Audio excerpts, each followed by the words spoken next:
Bonjour ou bonsoir à tous. Vous connaissez la chanson, ça dépend quand vous nous regardez, maintenant, plus tard, on ne sait jamais.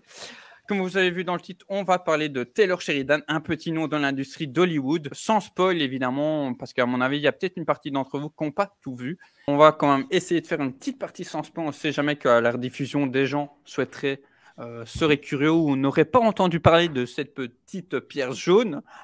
C'est quoi ta série?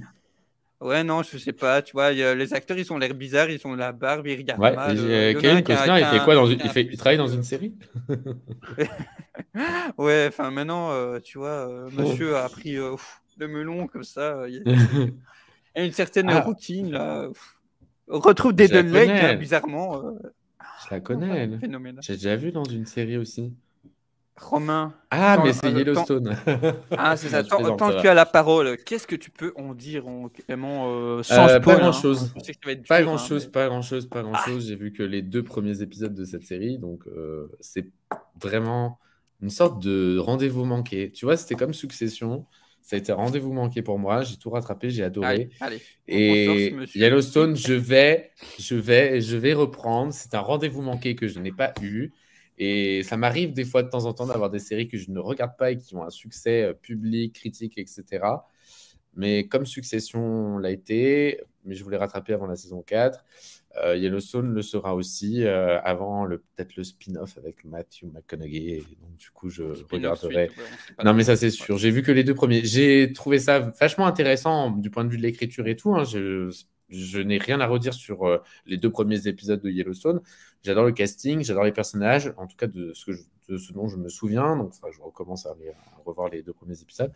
Mais j'avais été vachement curieux justement par rapport au travail que Sheridan faisait au cinéma. Et je retrouvais énormément justement de toutes les Le thématiques qu'il thème. avait déjà abordées.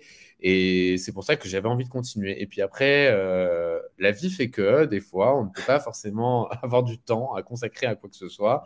Et je n'ai pas du tout eu le temps. Et du coup, au fur et à mesure des épisodes qui passaient et tout, je n'avais pas le temps. Et ben, du coup, elle est vraiment passée sous mon nez et je promets que je pouvais me rattraper et que je vais la regarder et tout. Il n'y a vraiment pas de souci là-dessus. Ok, parfait. Rick ou Cinéphage, votre avis sans spoil. Eric, Qu'est-ce que vous vas-y. pouvez dire? Si t'aimes bien Succession, c'est Succession mais dans un ranch. Tout Ah, est ça, dit, j'ai c'est bien bon, on peut compris ça. partir. Ouais. Non, mais justement, mais ça me donne encore plus envie en fait de la regarder du coup. En chaud, vas-y. Ouais, Si ça, tu as- ça se passe dans le Montana. Il y a un petit ranch qui Et ils font du serait. cheval, je crois. Hein. Il y a un petit ranch détenu par la famille Dutton. Un tout Euh, petit ranch, hein. Vraiment tout petit. ouais, Famille, là, tu vois. c'est l'un des plus gros ranchs des États-Unis, mais sinon c'est un petit ranch. Et ça se passe dans le parc national de Yellowstone. Le patriarche de cette famille va se battre contre différents obstacles, différents ennemis pour maintenir à flot la famille et maintenir à flot son ranch et surtout ranch. Grosso modo, c'est ça le résumé. Après, pour faire le parallèle avec Succession, Succession était souvent comparé à un Game of Thrones pour les adultes ou un Game of Thrones version business. Et Yellowstone, on pourrait dire que Excuse-moi, c'est le monde c'est de la finance, Succession, parce que ouais, je connais pas c'est vraiment. ça. Ok. Non, c'est le Et monde des enfin, médias. oui, C'est des médias, mais inspiré. ouais. Non, c'est inspiré de Rupert Murdoch qui avait créé Fox. Je sais pas si tu connais Fox, le groupe Fox. Non. Et en fait, c'est inspiré de la dynastie Murdoch, Succession. Et en fait, c'est un groupe de médias hyper connu et hyper puissant et qui justement a une influence et tout et les Pour fils les médias. et la fille veulent se battre pour la place de leur père en fait. Donc, Ok. du coup, c'est ça. Ouais. Et enfin, dans Succession, c'est un peu du business aussi parce qu'ils passent leur temps à acheter et à revendre des sociétés.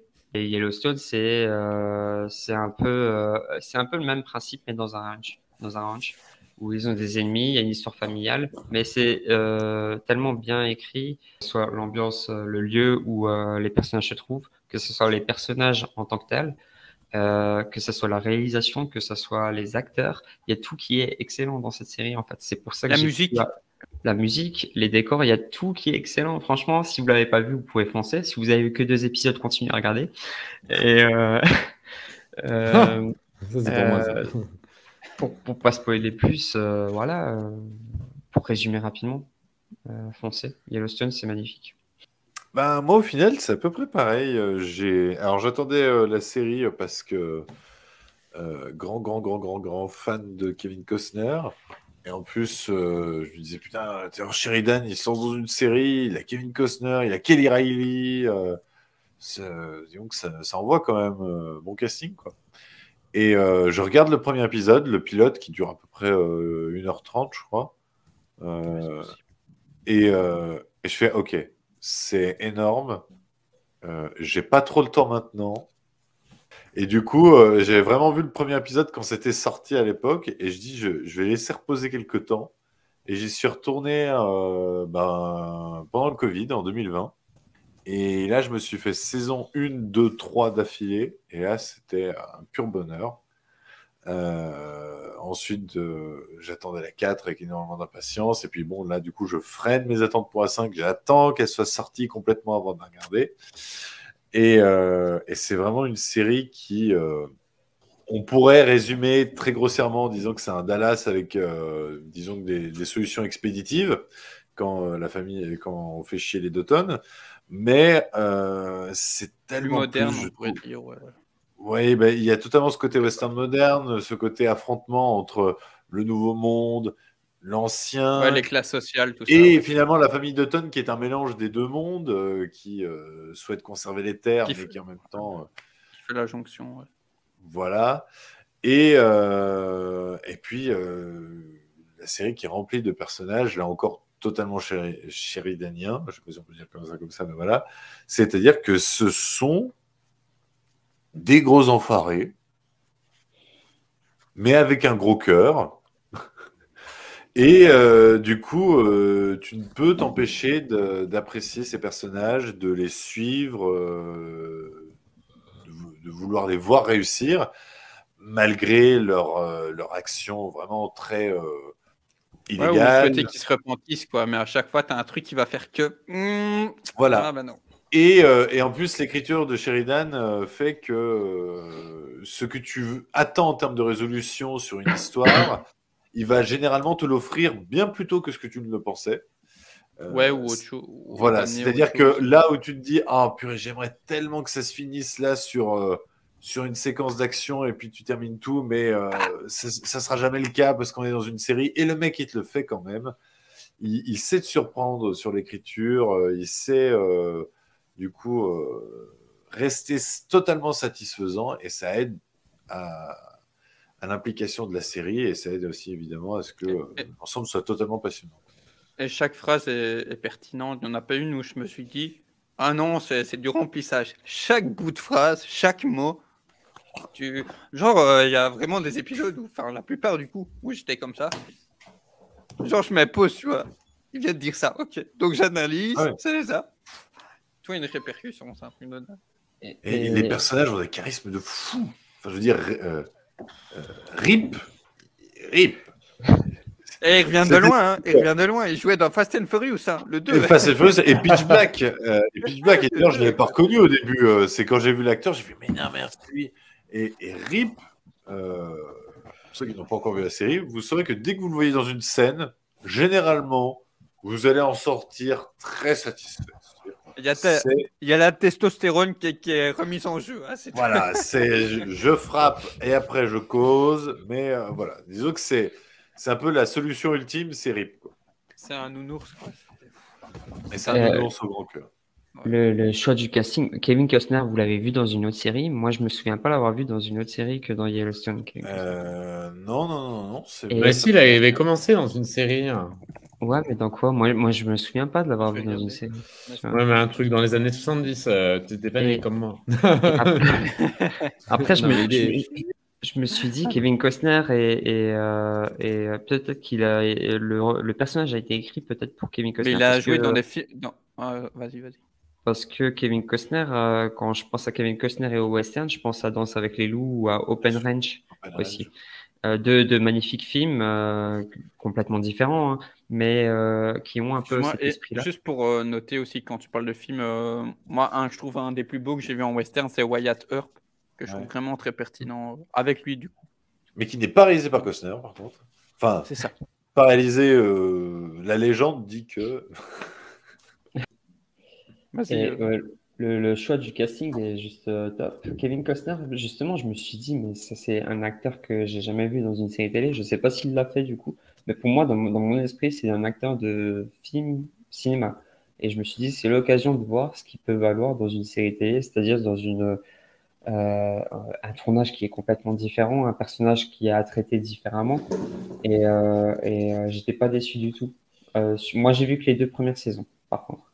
Mais sur les 2 premières saisons, j'étais pas déçu du tout et j'ai hâte de voir la suite. Malheureusement, il n'y a que les 2 premières saisons disponibles chez Paramount. Ils n'ont pas encore tout mis. Il y avait ça le toit avant. Ouais, mais plus maintenant. Elle a sauté, voilà, c'est tout pour moi. Allez.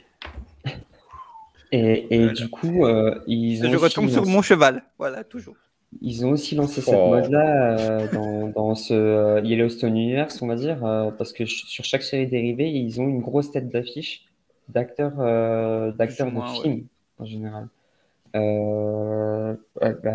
y a Harrison Ford pour 1923, c'est ça? Oui, oui. Et Hélène Et t'as Mirren. Samuel dans 1883. Il y aura Elliott, Matthew McConaughey pendant- dans un autre versant encore. Donc, ils lancent aussi une sorte de petite mode, je pense. Bon, c'est pas non plus révolutionnaire. Hein. Tulsa King, il y a aussi un acteur qui était Ouais. que pour le cinéma qui va faire une série télé. Ça se fait depuis quelques années, mais excuse-moi, c'est vrai que c'est un truc pour le grand public, on va dire, il faut de toute façon une accroche quelque part. Oui. Donc, c'est un plus. Mais Yellowstone n'est pas une série si populaire en France encore. Non, mais pas du aux- tout. Ouais, c'est Mais j'ai envie de très, dire, ça très ne sera jamais anglophone le cas. le succès. Ce sera jamais le cas. C'est peut-être trop américano-centré pour le public français, qui clairement a du mal à comprendre quand on Oh, des parle cow-boys, on de s'en se fout, défendre d'un ranch, non. parce que bon, il y a très peu de Français qui sont dans cette situation-là.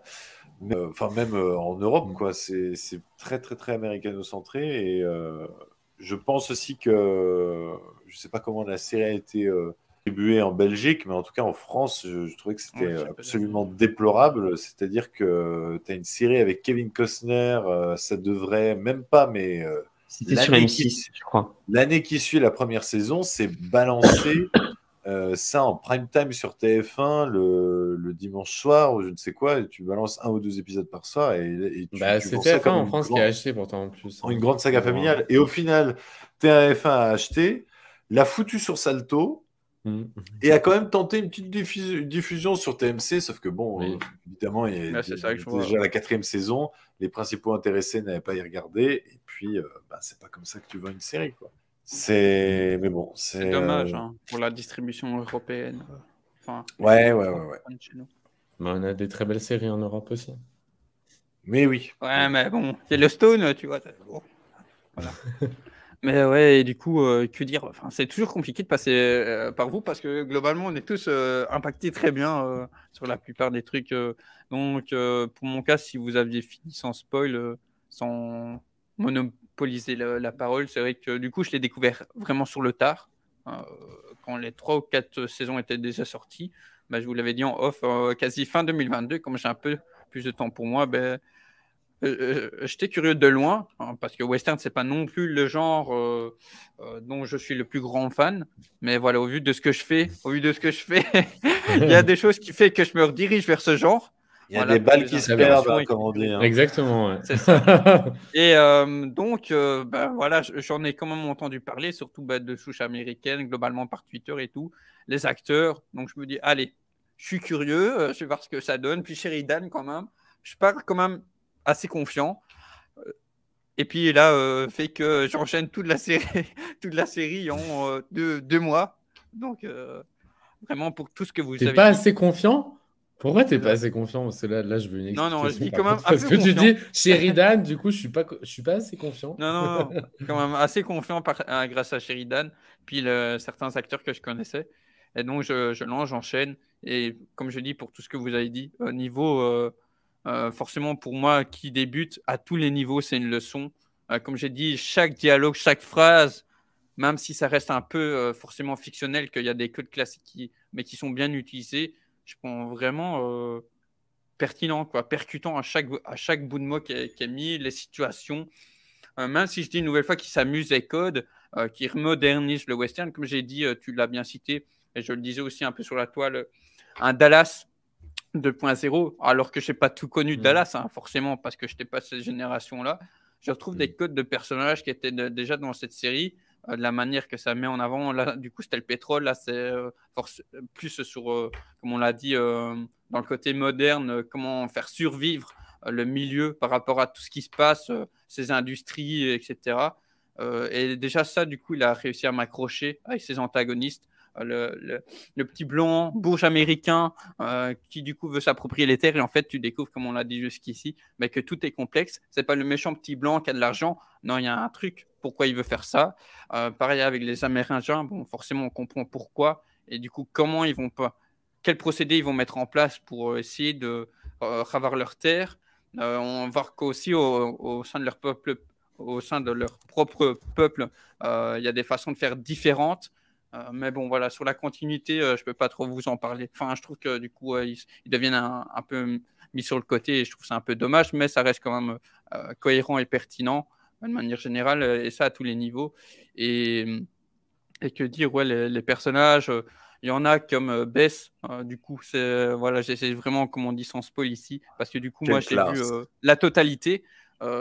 Ouais, et en fait, on te la présente comme une connasse sur le début, bah, globalement, tous les personnages ont ce côté assez noir, comme dans Sons of Anarchy. Et puis, on t'amène dès la saison 2 et 3, on met des choses en place autour d'elle qui font que, ah, ok, elle est comme ça envers ce personnage pour ça.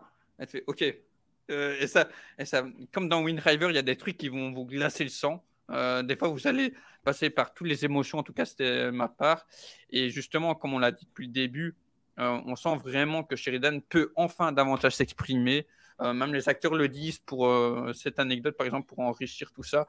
Dans des interviews que j'ai vues, quand ils ont des petites questions, ils le disent tous. Sheridan va te sortir en gros un pavé, enfin pour dire qu'il maîtrise vraiment le sujet, pour leur expliquer la situation et tout, le contexte.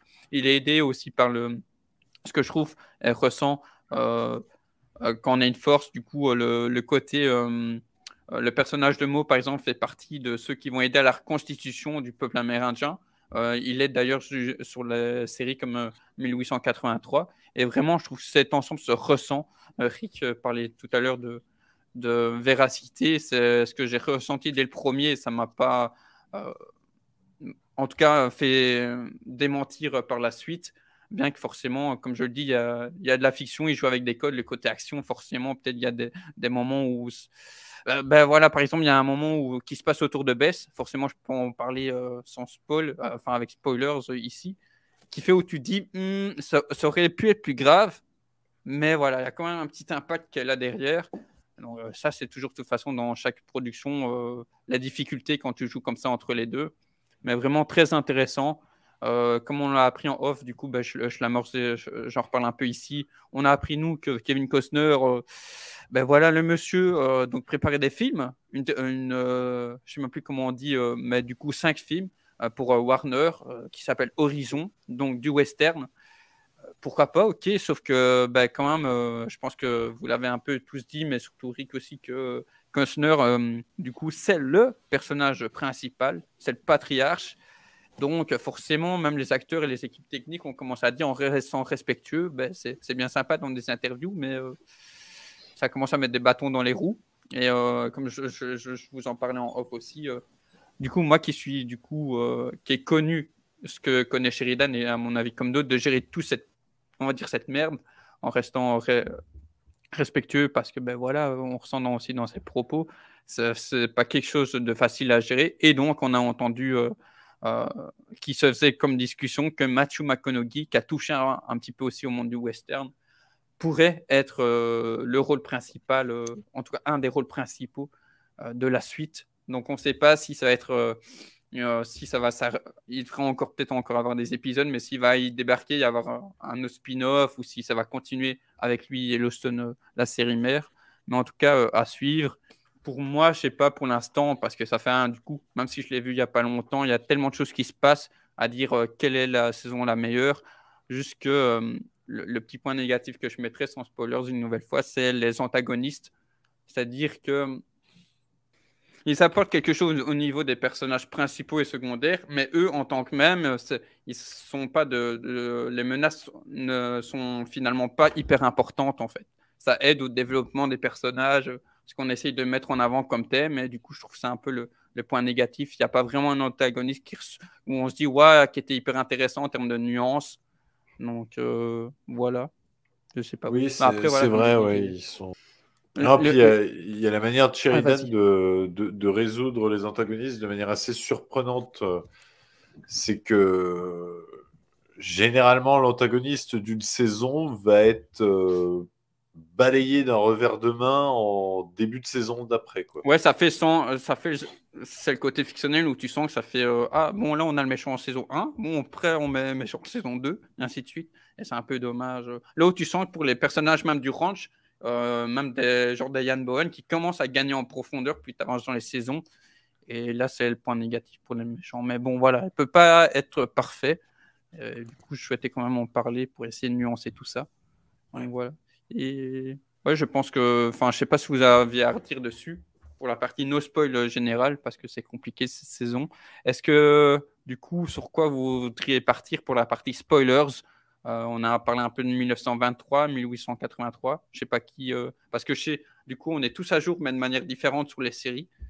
Donc, Rick, Romain, il peut tout spoiler. Il a vu 1923, c'est ça? Ouais, j'ai pas vu le dernier épisode encore, mais Ah. parce que là je suis dans le festival Sérimania, donc du coup je regarde des séries de Sérimania, mais est-ce que vous avez vu 1883? Parce que là, il y a 10 épisodes. mais voilà, non, c'est j'ai pas fini, c'est j'ai pas sorti, vu 1883, j'ai vu 1923 moi, avec Harrison Mais Ford vas-y, et vas-y. Hélène Mirren. Moi, il y a un personnage dans cette série qui me plaît énormément en fait, c'est l'Amérindienne en fait.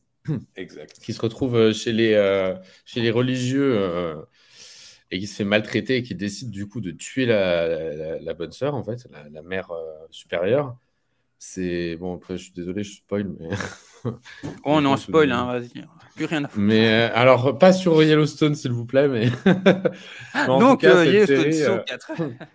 Non, mais dans cette série, il y a vraiment que des pourris. Et en même temps, encore une fois, on retrouve le travail de Sheridan sur les nuances qu'il apporte à ses personnages. C'est-à-dire que même si tout le monde est vraiment pourri, il y a quand même une part de gentillesse aussi derrière que l'on retrouve chez tous les personnages. Je pense à celui qui est incarné par, comment il s'appelle celui qui jouait James Bond. Timothy Dalton. Ouais, exactement. C'est une grosse merde, concrètement. Enfin, on va pas se mentir. Hein. C'est bien présenté. Ouais. Mais d'un autre côté, on peut pas non plus totalement le détester. Je sais pas pourquoi, mais dans l'histoire aussi et tout ce qui se passe, finalement, on peut pas totalement le détester. Du coup, je suis curieux de voir la suite puisqu'il va y avoir une suite à cette série, ce qui va se passer par la suite. Et j'ai pas encore vu le dernier épisode, donc peut-être qu'il va crever, donc je sais pas. Mais en tout cas, moi, mon personnage préféré, je sais plus comment elle s'appelle. J'ai oublié son prénom. Si tu revois plus ou moins Tana. Alexandra, la petite blonde avec. Non, l'amérindienne qui tue la bonne Ah ouais, sœur. attends, je vais regarder. Théona, non? Un truc comme ça, je crois. Tana, Théona. Et en fait, j'ai adoré ce personnage parce que justement. Théona, c'est ça, Théona. Elle nous Théona prend un peu et son nom de famille est un petit indice. Wayne Root. Je sais plus. Rainwater. C'est ça. Ok. Et donc, du coup, non, ce que j'ai aimé d'ailleurs avec cette partie-là qui est vachement déconnectée du reste, parce qu'on a le côté, du coup, les Dutton, etc. Et puis après, on a une autre partie sur justement la culture de l'époque et la façon dont les Américains ont vraiment pillé finalement les Amérindiens, parce que concrètement, c'est ce qui se passe. Et justement, oui, et puis c'est surtout cette rébellion qu'elle a, elle, avec cette bonne sœur et le père de cette sorte de secte, parce que pour moi, la religion là-bas aux États-Unis, c'est presque une secte. En tout cas, c'est comme ça qu'il le représente chez Sheridan. Et je trouve ça vachement fascinant parce que du coup, il se passe plein de choses, que ce soit avec la mère supérieure qu'elle tue ou avec le mec qui jouait dans Fringe. Et c'est le père Renaud, je crois, un truc comme ça. Je crois que c'est ça son nom. Oui, c'est Sébastien Rocher. Ouais, le Canadien, ouais. Et donc, du coup, cet acteur, je le trouve fascinant. Et en fait, il joue trop bien le méchant, en fait, le vilain. Mais vraiment, c'est juste. Il était excellent dans Fringe, il était excellent dans d'autres séries. Revenge. Et il était dans Revenge, je me souviens pas. Mais Si, il était en Revenge dans mes souvenirs. ça m'étonne même pas. Parce qu'il joue tellement bien les rôles de vilain. Et du coup, c'est assez impressionnant de voir la place qu'il a tout de suite, etc. Et que le fait qu'elle tue la mère supérieure, ça va le rendre encore plus en rage et tout. Enfin, il se passe tellement de choses tout le temps et pourtant c'est simple comme série.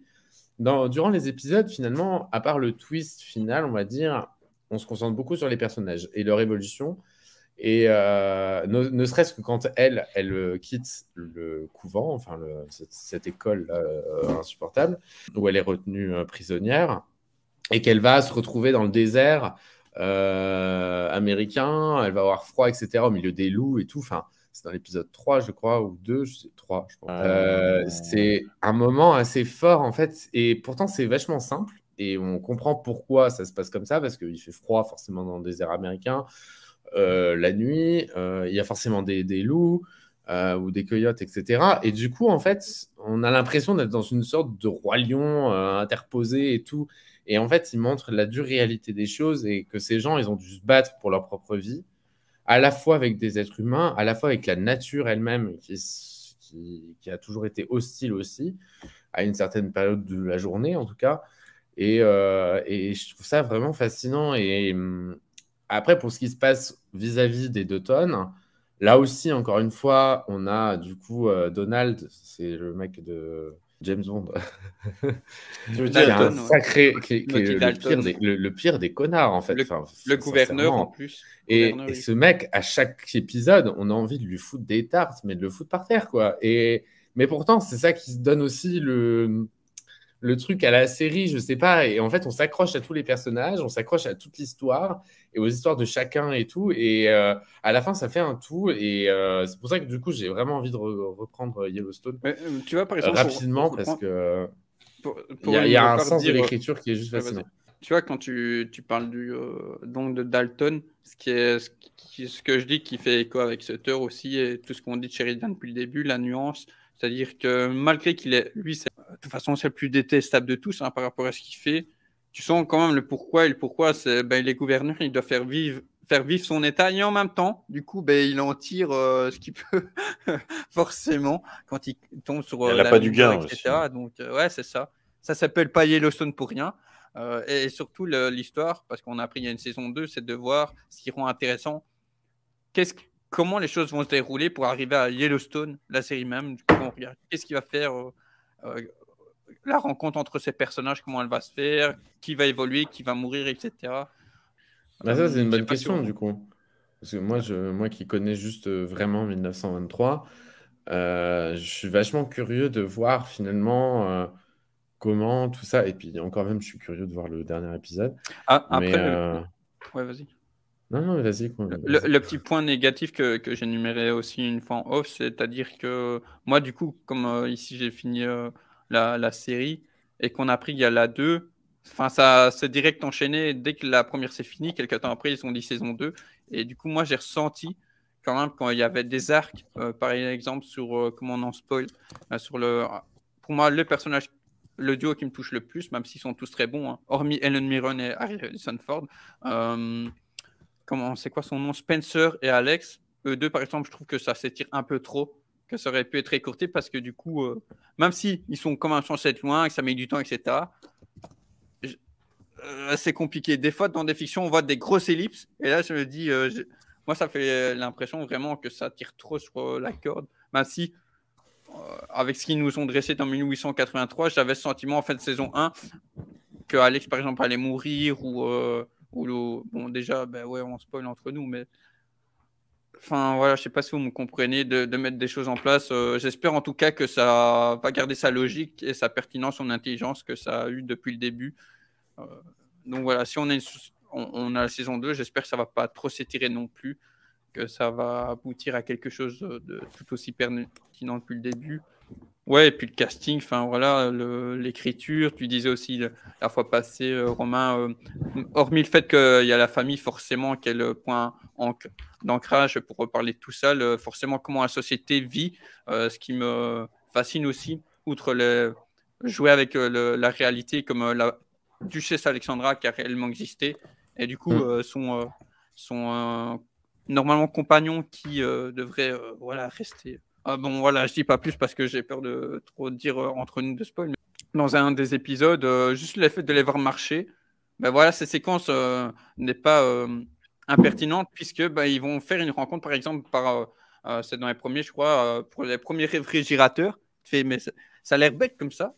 Et en fait, ben, je ne l'ai pas spécialement vu dans d'autres fictions. Là, tu peux le faire. Et ils le font pour t'expliquer comment la société vit, comment les deux tonnes qui sont pourtant une famille riche, et de voir les interactions entre eux, ben oui, celui-là il va penser comme ça, pourquoi ben enfin, du coup ça apporte une nouvelle fois une véracité par rapport à tout ce qui se passe. Justement, c'est ça des facettes qu'on n'a pas vues dans le genre western, etc. quoi.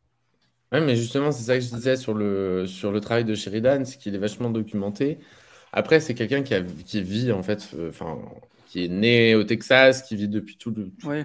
depuis sa plus tendre enfance, en fait, dans ce monde des ranchs, des cow-boys, etc. Donc, il connaît déjà une bonne partie. Donc, Yellowstone, finalement, c'est assez facile pour lui de l'écrire dans un sens, en plus de se documenter un peu. Je pense que 1923, 1883, c'est des séries qu'il a écrites aussi en questionnant sa propre famille, je pense, et des gens qui l'entourent et qui ont des ancêtres, etc., qui ont vécu pour vraiment agrémenter sa série d'éléments tellement réalistes et réels que l'on est tout de suite vraiment dedans. En fait, je ne sais pas comment décrire le truc, mais concrètement, on est happé par quelque chose qui nous donne l'impression de vivre avec les personnages. Parce qu'on est tout de suite doté d'une vraie empathie envers eux. Et c'est vrai que Yellowstone, les 2 premiers épisodes que j'ai vus, j'ai beaucoup aimé en fait la façon dont il écrit ses personnages parce que c'est tout de suite d'emblée, chacun a sa place, mais en même temps, on ne sait pas quelle place ils vont avoir réellement parce que même Kevin Costner, qui est quand même un grand acteur, on se dit ça va être le héros forcément, etc. Et je pense que ça l'est toujours aujourd'hui dans la série. Mais dans les 2 premiers épisodes qui avaient été diffusés à l'époque, je me souviens que même le petit, il a sa place et il a son importance parce qu'il permet de comprendre justement peut-être encore plus le personnage de Kevin Costner. Et c'est ce que j'aime bien chez lui, c'est justement qu'il crée des personnages qui ne servent pas à rien, mais qui servent le récit et qui servent une certaine dynamique aussi narrative où on ne s'ennuie pas, où il y a un rythme et chacun a sa place, mais chacun fait avancer le récit. Je ne sais pas si vous voyez ce que je veux dire. Oui. La plupart, en tout cas, ont leur place, ouais. Parce que forcément, il y a des persos de fonction, ça, c'est inévitable, mais la plupart qui sont mis, surtout les acteurs un peu connus. Ah, bah du coup, on a peut-être spoilé déjà. Oh, ça va. Cinéphage, toi, tu t'étais exprimé en 1923, je sais plus. 1923, pour moi, c'est finalement le travail de Taylor Sheridan sur l'univers Yellowstone le plus faible. Parce que bon, 1883, et on en reparlera après, 1883 est un chef-d'œuvre, est un western de 10 heures absolument parfait. Et en fait, 1923 a beaucoup de points très intéressants. Donc le point de l'indienne Théona, qui pour l'instant, on n'a pas encore accroché les wagons avec les 2 tonnes, mais on suppose que dans une saison 2, normalement, tout ce petit monde devrait se rejoindre à un moment ou à un autre. C'est aussi la première série dans l'univers de Yellowstone où on voyage, puisqu'on a tout un segment au début de saison en Afrique, qui est assez dépaysant, et là où on sent que véritablement Sheridan se fait plaisir. On sent qu'il a un budget un petit peu plus conséquent, donc on se la joue au niveau effets spéciaux, voilà, et c'est tout à son honneur et c'est assez divertissant sur ce point-là. On explore aussi les premiers pas du coup du ranch Yellowstone avec l'arrivée de la domestication, de l'ère moderne, avec cette séquence qui pourrait paraître anodine. Oui, domestication, le changement dans les milieux. Voilà, avec cette séquence anodine où Hélène Mirren commence à se dire que c'est pas une si Elle est mauvaise très idée que ça, une pertinente, machine hein, à dans ce laver. qu'elle dit, ouais. Et en fait, tout ce terme moderne est apporté avec Timothy Dalton, et c'est déjà finalement une introduction aux premiers antagonistes, on va dire, de la série de Yellowstone, qui avance les avantages du tourisme et du logement, de Et les l'urbanisation, effets on va secondaires dire, que ça peut avoir, excuse-moi. et des effets secondaires. Finalement, là, on a vraiment les prémices de 1923, alors que 1883, c'est juste un voyage, un exode. Là, véritablement, 1923, c'est le début de l'ère moderne. Tout à fait. Une famille d'Automne totalement déconstruite, pour le coup, puisqu'elle est éparpillée Ouais. d'ailleurs sur le monde. Et Dans tous les sens du terme. on n'est pas, enfin, on est en présence d'un patriarche et d'une matriarche de substitution, puisqu'en fait, finalement, ce ne sont que les oncles et tantes des enfants de Tonne, qu'on avait déjà pu voir dans 1883, bien plus jeune. Et donc voilà, il y a plein de points intéressants, mais comme tu as dit, j'ai ressenti le côté. D'ailleurs, j'ai pas compris pourquoi il y a eu une pause au milieu de la saison. C'est-à-dire que la saison est de 8 épisodes, il y a eu une pause entre l'épisode 4 et 5. Et en fait, ils ont annoncé que la série était renouvelée pendant cette pause-là. Et du coup, alors que bien évidemment, les épisodes étaient À largement mon avis, tournés avant. à mon avis, ils ont déjà tourné Les épisodes étaient une largement saison tournés 2. avant, mais on ressent sur les 4 derniers épisodes l'impression que on a une saison 2, calmons-nous, on va prendre notre temps. Et du coup, la fin de saison peut paraître frustrante. Surtout qu'elle ne fait pas véritablement fin de saison. On a limite l'impression que il y a peut-être un ou deux autres épisodes qui est prêt, mais on l'a gardé pour la saison d'après et on s'arrête là, histoire de préparer la suite, quoi. Mais ça reste une série intéressante mais voilà, c'est la fin. C'est pas du Sheridan grandiose. Il n'y a pas trop de surprises en termes de résolution d'histoire, mais on retrouve ces thèmes. Ouais. Voilà. Mais ça reste intelligent, comme on disait. Ça reste intelligent, il y a de très bons dialogues. C'est surtout que je trouve que c'est vachement... Enfin, en tout cas, après, moi, j'ai pas vu 1883, que je dois voir, etc. Je n'ai pas vu la suite de Yellowstone, mais en reprenant cet univers-là, le Yellowstone Universe, par ce spin-off avec Harrison Ford et Helen Mirren, je trouve qu'en fait, c'est, encore une fois, une série vachement documentée et qui nous permet de faire l'état vraiment des lieux de l'époque. Et même si c'est pas peut-être pas son plus beau travail, en tout cas, moi j'ai préféré certaines autres de ses œuvres d'un point de vue de l'écriture, etc. Bon, après, il a une équipe de scénaristes aussi, hein, donc concrètement, c'est pas que sa faute à lui. Mais il y a un vrai travail d'écriture aussi pour nous faire ressentir ce qui se passait à l'époque et ce que vivaient les gens à l'époque, comment ils vivaient à l'époque. Il y a vraiment un souci du détail qui est juste exceptionnel, je trouve. L'arrivée des premières quand tu parlais des frigos, quand tu parlais de l'histoire des frigos, enfin, franchement, c'est quand même quelque chose qui, au fond, n'importe quelle série de n'importe quelle époque ne va pas s'attarder sur un truc aussi con. Concrètement, enfin aussi con. C'est pas con, mais je sais pas, mais dans le souci du détail, ça va gens, tu vois, tu l'as retenu. En fait, non, mais tu l'as retenu, et finalement, au fond, ouais, mais c'est acquis, mais justement, en fait, lui, il te met devant les yeux des trucs que tu pensais acquis. C'est ça qui est intéressant. Il te donne des infos. Concrètement, il t'éduque sur la culture d'une certaine époque. Et c'est ça que j'aime beaucoup chez lui. Pour rebondir sur ce que vous dites, sur pourquoi ça c'est un élément parmi beaucoup qui m'ont, pour pas dire parmi tant d'autres, beaucoup qui m'ont marqué, c'est le réflexionnement que les personnages vont avoir. Et c'est pour ça que même si j'adore le duo Alex-Spencer, qui s'est un peu étiré malheureusement sur la fin pour ma part, que Helen Mirren pour moi, parce que de toute façon j'en viens à ça, fait partie de mes personnages coup de cœur de tout cet univers, parce qu'elle pousse vraiment, on sent, je sais pas si elle l'a joué aussi, peut-être qu'il y a de l'impro ou avec le texte, mais les réflexionnements qu'elle a, enfin vraiment, que ce soit par le frigo, comment en fait, comme tu dis, ça a l'air d'être un truc anodin, mais c'était quoi la réaction que les gens avaient à l'époque, tu vois? Quand il a écrit, est-ce qu'il s'est mis comme ça et il s'est dit bon là je mets le truc de frigo. Comment les gens ont réagi à ce moment? Non mais tu vois peut-être que Oui, il se dit bon oui, les non, mais gens ça, c'est marchent, sûr, je ouais. les amène à ça, il faut un petit truc peut-être pour connecter, développer le personnage, mais le truc du frigo. Et à ce moment-là, 1923, dans ce village, comment les gens ont reçu le premier frigo, alors même que ce sont des gens aisés, aisés, qui doivent se battre pour leur terre, etc.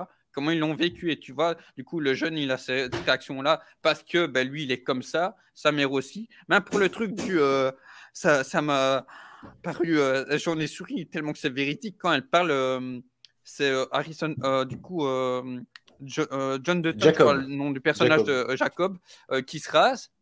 Je sais plus, et ça a l'air tout bête la situation. Et puis ça en vient à dire ouais, tu verras, chérie, plus tard les femmes se raseront les parties, les aisselles, tout ça.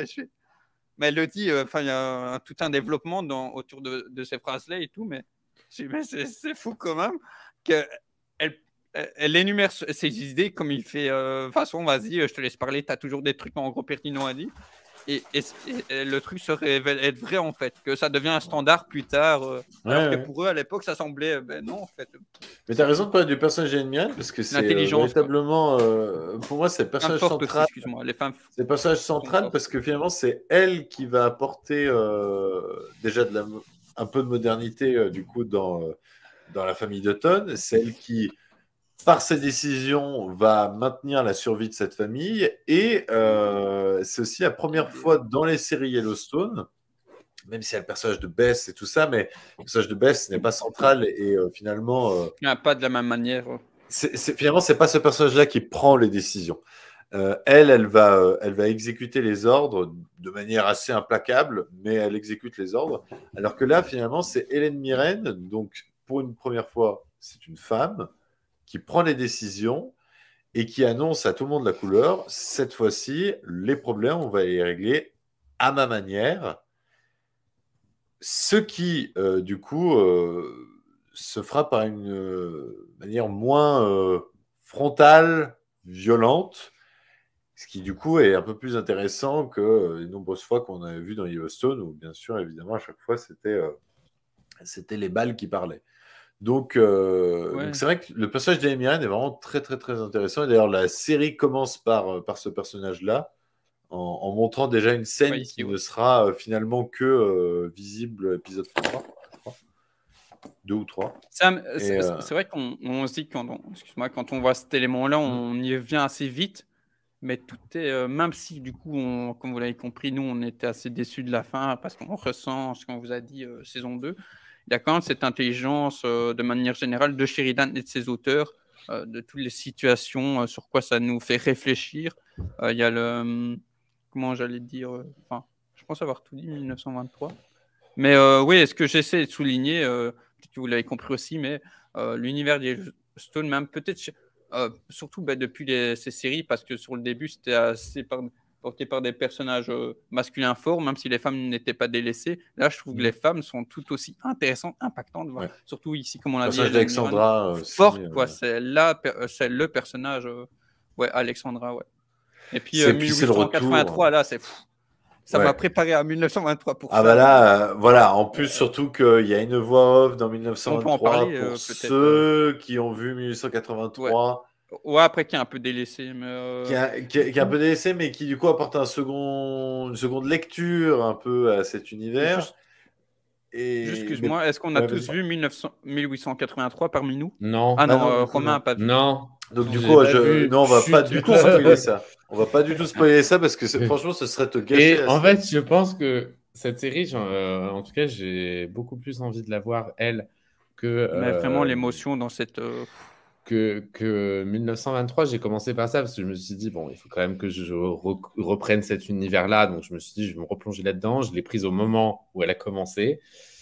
Donc, je me suis dit, allez, on reprend cet univers à partir d'une époque avant Yellowstone. Donc, du coup, ça ne va pas me révéler grand-chose sur Yellowstone. Ah merde. En fait, pour commencer, on en parlait chez Guillaume. Pour commencer, finalement, soit j'invite les gens à commencer par Yellowstone. Ouais. soit Non. commencer chronologiquement, c'est-à-dire commencer par 1883. Ouais, merde. Bon, j'ai fait une connerie. Ouais, et moi, puis, donc, et Mais puis bon, quand c'est pas très grave. Ouais. C'est-à-dire qu'il y a certains trucs que tu as vus dans 1923 qui vont un peu te flinguer 1883. Ah merde. D'accord, ok. C'est un peu dommage, mais, Bon, après, visuellement, mais la je pense que- série restera très très forte. Et ce que je voulais juste rajouter sur 1923 avant de passer à 1883, c'est qu'il y a beaucoup d'influences cinématographiques. C'est-à-dire que 1883, c'est John Ford, totalement. C'est le western, Grande Plaine, le voyage, enfin voilà. Et 1923, on a beaucoup de John Huston. C'est le retour du grand romantisme avec l'histoire d'amour entre Spencer et Alexandra qui est absolument... Moi, je suis très aficionado de ce genre d'histoire-là. Et avec un peu, tu verras pour le dernier épisode, avec un peu de James Cameron. Ah bon? La critique de classe, Ah un oui, certain oui, environnement. bah oui, c'est Voilà. flagrant. C'est flagrant, ça. C'est Oui. très James Cameron. Hein. J'ai Bon, aimé, j'en j'ai aimé. veux- je Depuis veux que pas j'ai en vu savoir Titanic, plus. j'ai aimé. Mais pas plus. J'avais une question sur 1923. Est-ce qu'il traite de l'économie mondiale ou l'économie des banques parce que à la fin des Légèrement années avec 20, Timothy Dalton qui est un banquier à la base, il Ouais. me semble. Ah ouais, Ouais. c'est le gros connard de la série. parce que Alors, à la fin des c'est années pas 20, il y vraiment a la Grande c'est plutôt Dépression. un et investisseur, etc. Voilà, dans Longue. Ouais, comme il y a la le Grande mec qui a Dépression à du la fin des pognon, années mais- 20, je me suis dit que ça se passerait sur plusieurs années et qu'ils allaient traiter sur ce sujet-là également. Non, Bah, pour l'instant, 1923, c'est c'est vraiment l'année 1923. 1923. Et la Après- saison 2, c'est 1924. Ok, d'accord. Tu penses? Non, si, c'est sûr. Ils l'ont Ah, dit. c'est ça, ça va être 1924? Oui. Ok. Ah bah, ça va être long Ouais, après. ouais, hein. non, je pense S'ils que font ça- toutes les années, on n'a pas fini. Hein. Bah, jusqu'à ce que Harrison Ford crève. D'ailleurs, Harrison Ford, Il y a des qui batailles. étrangement, on dira pas, mais est beaucoup plus en forme sur la fin de saison que sur le début de saison. Je ne sais pas pourquoi. Bah, il a pris des vitamines. Voilà. Ils ont Mais découvert en la tout feuille cas, de coca en 1923. pour anecdote, pour finir sur 1923, juste pour Harrison Ford, ça fait plaisir aussi de revoir un Harrison Ford digne Impliqué. de ses premiers. Tu disais? Impliqué surtout. Impliqué, oui, mais impliqué, on digne de. n'a pas l'impression qu'il en a rien à foutre.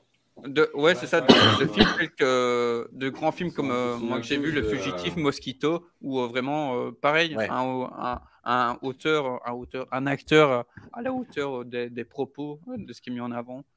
Et, C'est vrai. enfin, vraiment dans le casting. Et ça fait plaisir parce que du coup, Sheridan a comme je disais une nouvelle fois, le talent appelle le talent. Et en même temps, ils vont en créer, ils vont en chercher. Il y a un acteur que moi j'aime bien aussi. J'ai plus le nom. Qui Gerald joue. Flynn Ouais, Gerald Flynn, mais celui qui joue le bras droit des Dutton, un genre de jeune Robert avec des Patrick. châtains à la moustache là. Robert Patrick. Pas Robert Patrick, le jeune là, Brad qui est avec Garrett. l'asiatique, avec la chinoise, je crois. Ah, attention, dis rien. Ouais, voilà, j'en ai peut-être trop dit, peut-être trop dit, mais lui j'aime bien aussi. Il y aura Il fait d'autres quelques thèmes qui apparitions dans seront des séries, développés dans la saison 2, ouais. apparemment. Il y a plein de. Ouais, Brad choses, Garrett, ouais. Et par contre, Ouais, du coup, comme tu disais, Flynn et sur tout, un ça fait défaut, plaisir de les avoir. sur un défaut, celui qui joue Jack Dutton est finalement de plus en plus insupportable au fur et à mesure des épisodes. Le jeune tu trouves Ouais, et je pense que ça vient de l'acteur qui, franchement, pour le coup, il est pas bon, lui. il a un sérieux manque de charisme. Il a vraiment pas la je sais gueule de pas, l'emploi. Et moi, je pense que un c'est peu peut-être. dommage. Enfin, après, c'est subjectif, hein, les trucs d'acteur, mais c'est peut-être fait exprès, tu vois, par rapport. Et du coup, il y a cette grosse théorie de qui va être le grand-père de John Dutton, du coup, de Kevin Costner. Ça. À voir. Normalement, on savait, mais finalement, il y a peut-être une Mais au surprise. final, on ne sait pas. Donc, c'est ça. Du coup, comme vous avez vu précédemment, 1883, donc Elsa, préparez les Kleenex de manière générale. Mais Elsa, c'est fort. Du coup, qui a un petit impact sur 1923. Et Cinéphage, tu veux en parler de 1883 avec Sam Elliott, que je redécouvre petit à petit. Sam Elliott, Tim McGraw, Faith Hill, Isabelle May, on précise, voilà, avec sa qui femme, sont en couple. Faith Hill et Tim McGraw sont en couple dans la vraie vie. Donc bon, tu me diras, ça aide pour l'alchimie. Mais bon, après tout, on a déjà vu Anne Hidalgo très mal jouer le rôle d'Anne Hidalgo dans Notre-Dame Ah non. brûle, donc Non, ça non, arrive. ne parle pas surtout pas de ça. Ah, ça brûle. Ah, bah je vais appeler Sylvie de la compta. Voilà. Donc au final, ça aurait pu être très mauvais, et au final, c'est leur premier rôle à eux deux. Ouais, très dans une fort. série. Très fort. En plus, en tête d'affiche, parce que Sam Elliott est finalement un second rôle, et ils sont extraordinaires. Tim McGraw pète la classe totalement. Tous. Même la Garrett. Et voilà, et surtout, on a aussi Isabelle May qui joue le personnage d'Elsa, qui, Taylor Sheridan, a avoué que il a choisi le personnage l'actrice d'Isabelle May, et il a dit à Paramount, si vous refusez cette actrice, je ne fais pas 1883. C'est pour ça qu'au final, cette série est autour de ce personnage-là, qui est absolument central, et qui donc raconte l'installation des Dotton, leur voyage vers une destination paradisiaque, là où ils pourraient créer leur petit paradis et leur ranch. Et le voyage ne se fera pas sans péripéties. Et comme ils le disent clairement dès le premier épisode, ils partent nombreux, mais ils n'arriveront pas tous à la fin. Et donc, c'est pour ça que cette mini-série, elle est très, très, très forte. C'est qu'on s'ennuie jamais. On est vraiment très... Alors, il faut aimer la sensation de voyage. Je sais qu'il y en a beaucoup qui ont été rebutés sur les premiers épisodes. Ah, ok. Soit les gens sont pris dès le premier épisode, soit les gens, généralement, prennent à partir du 5e, parce qu'il y a un certain événement qui marque un peu émotionnellement. Mais moi, véritablement, j'ai été pris tout de suite, parce que j'aime beaucoup Pareil. ces récits de voyage. En plus, je savais qu'on Les allait... personnages, quoi. Voilà, et en plus, je sais qu'on allait partir sur une histoire qui allait vraiment être close en 10 épisodes. Et ça, c'est quelque chose que j'apprécie généralement, qui a un milieu, un début, une fin. Un début, un milieu, une fin, plutôt. Voilà, ces personnages qui sont très, très bien développés, très bien interprétés. On a en plus des guests de qualité. Je veux dire, il y a quand même Et Tom des acteurs de Hanks. Yellowstone qui font des passages, tout ça. C'est magique. Voilà, il y a quand même Tom Hanks qui fait un caméo. Ouais. Quelques secondes, hein, mais On bloque 2 secondes, ils disent, mais attends, c'est Tom Hanks? Oui, c'était Tom Hanks. Il y a Tom Hanks.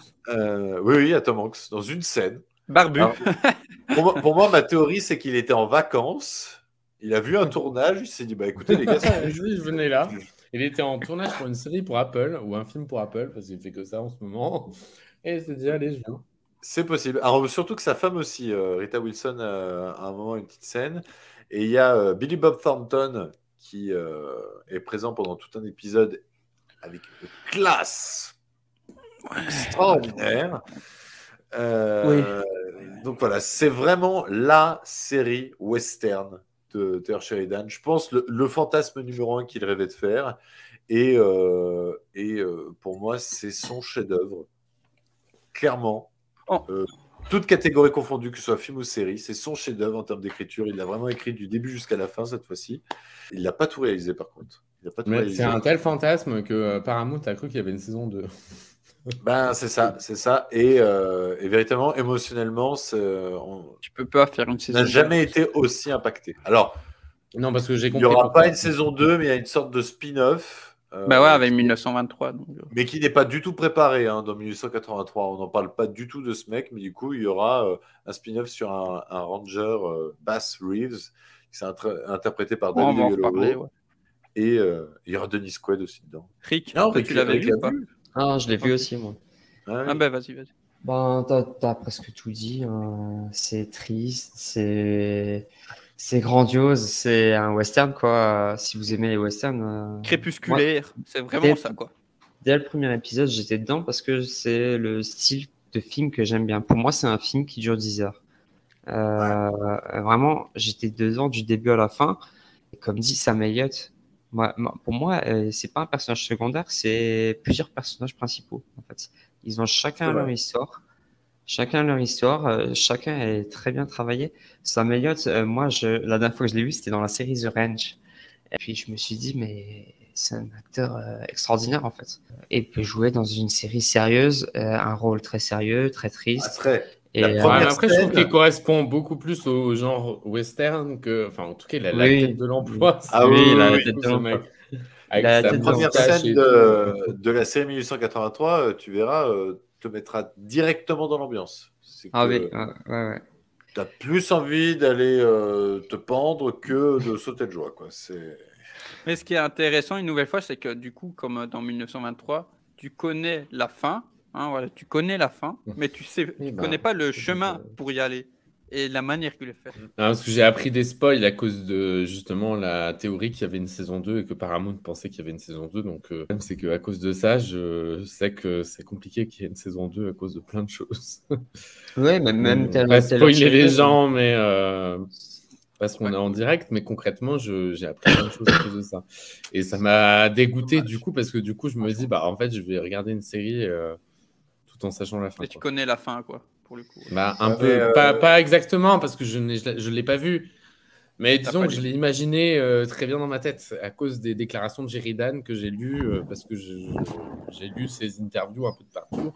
Ça reste Que très j'aurais très pas fort. dû. Tu vas voir parce Que j'aurais pas parce dû. qu'au final, tu connais la fin assez rapidement dans la série. Ouais. Et en fait, la série va tellement jouer sur le fait que tu sais la fin, Pour te mais surprendre ailleurs. t'as tellement pas envie qu'elle arrive, mais tu la sais que en Ah vrai, ouais, d'accord, ok. tu vas rester très très très impacté par le truc, quoi. Ouais, D'accord, moi ok, j'étais je vois. même à me dire, ça se trouve, ça va pas vraiment se finir comme ça. Je me suis même dit ça au bout Ah, d'un moment. Je me suis dit, ça va peut-être finir différemment. Parce qu'au début, dès le début, hein, on nous montre un peu comment ça risque de se finir. Dès le début. Mais pendant toute la série, tu te dis, peut-être que c'était imaginé ou pas. Et bon, moi, je te dirais pas, mais pendant toute la série, tu avais l'impression que ça pouvait peut-être se finir autrement. Et c'est même pas, pour moi, c'est même pas ça le plus important, on va dire.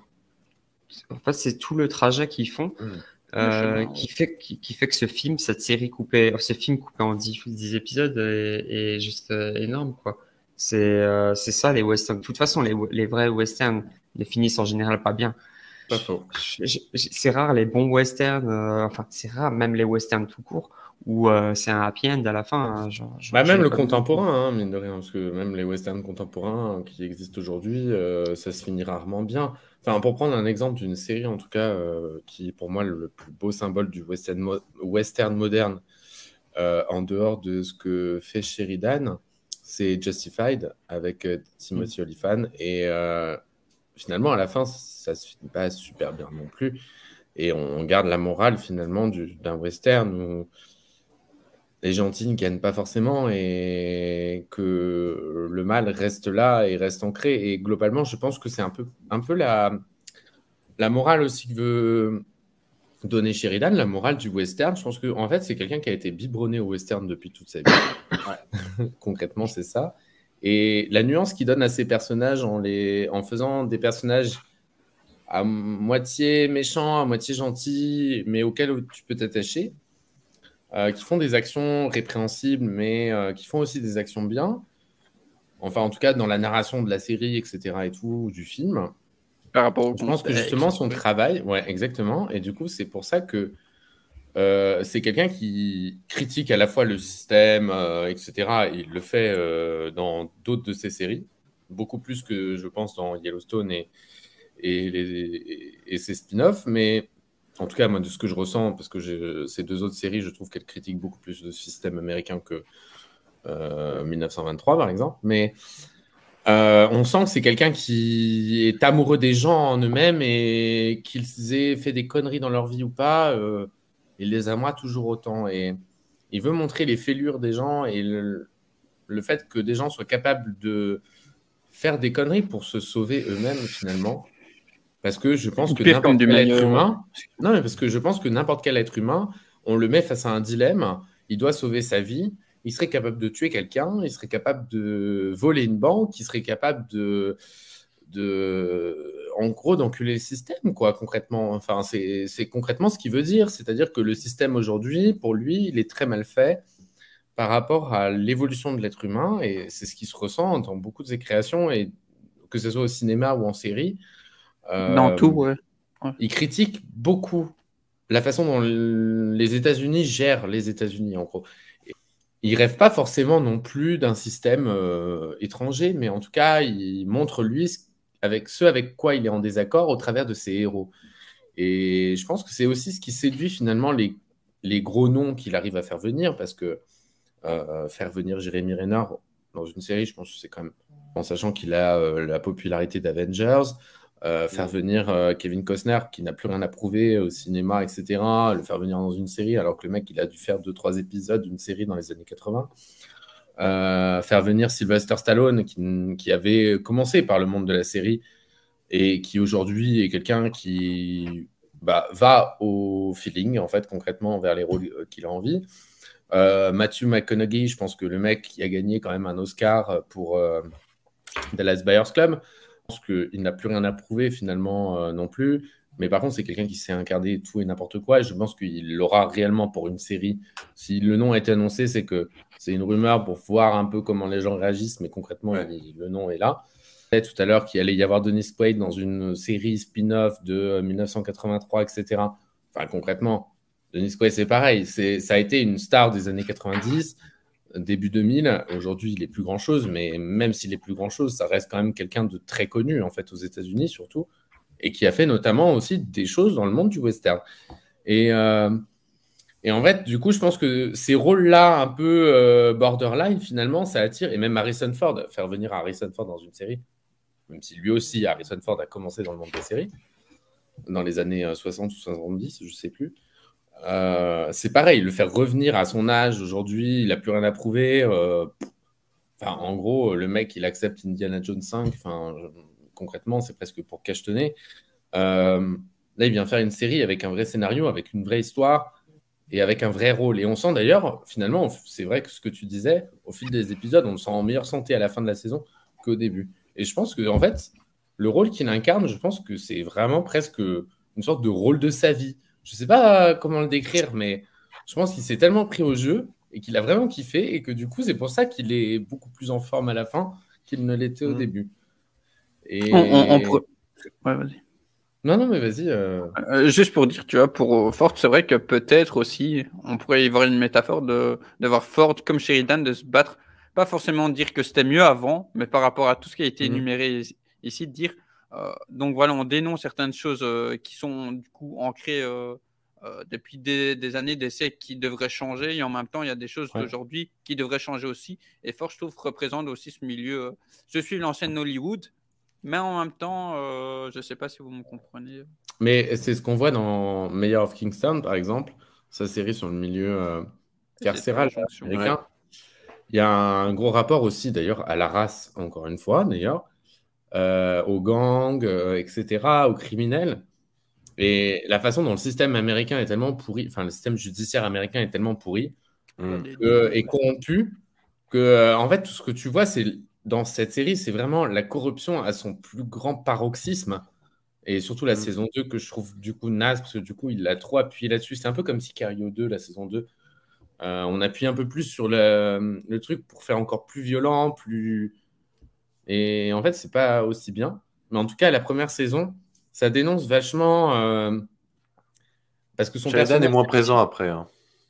Ouais, mais je pense que c'est à cause de ça, concrètement. Mais en tout cas, la première saison, elle dénonce vachement le système judiciaire américain, son système pénal et toute la corruption politique, en fait, concrètement, parce qu'on parle vraiment de corruption là-dedans, les gangs et la façon dont eux arrivent à rester, etc., en faisant de la corruption auprès de politiciens américains, etc.